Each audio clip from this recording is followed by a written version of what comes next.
अस्सलाम वालेकुम रहमतुल्लाह। ये मेरे पास एक प्रोजेक्ट आया था मिस आमना का रिव्यू के लिए। मैंने जब इसको देखा तो इसमें जो फर्स्ट स्टेप यानी डे वन है, अ, अ, इसमें तो जो टास्क हैं वो स्टूडेंट सेंटर्ड है। यानी और उसके अंदर बोल्ड भी हुए हैं कमांड वर्ड्स।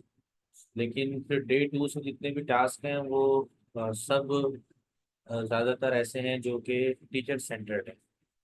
तो मैंने एक काम किया बड़ा दिलचस्प, आसान भी है। वो मैंने ये किया कि मैं आपको दिखाता हूँ। मैंने चैट जीपीटी, जो नया वाला अभी आपके पास आ रहा होगा ना, ये थोड़ा सा आप इसको एक लिमिटेड हद तक चैट जीपीटी 4 यूज़ कर सकते हैं 3.5 की जगह पे। तो मैंने ये फाइल अपलोड की। ऊपर यहाँ पर ये ऑप्शन आता है, ये ऑप्शन।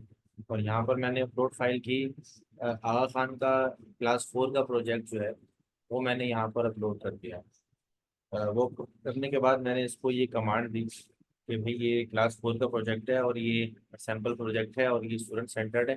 लेकिन मैंने जो प्रोजेक्ट बनाया है इसको देखते हुए वो टीचर सेंटर्ड है, तो आप इसको स्टूडेंट सेंटर्ड कर दें। और फिर मैंने नीचे सारा का सारा अपने पूरे प्रोजेक्ट का पूरा टेक्स्ट यहाँ कॉपी पेस्ट कर दिया। जब मैंने कॉपी पेस्ट किया तो इसने इस पूरे प्रोजेक्ट को तुरंत सेंटर्ड बना दिया। लेकिन ये सारा का सारा इसने बनाया था और इसके बाद बहुत कम कोई तब्दीली करने की जरूरत रह गई है। तो मेरे ख्याल में अगर टीचर्स भी इस तरह से कर लेंगे तो फिर इनका प्रॉब्लम तकरीबन सॉल्व हो जाएगा। जज़ाकल्लाह खैर।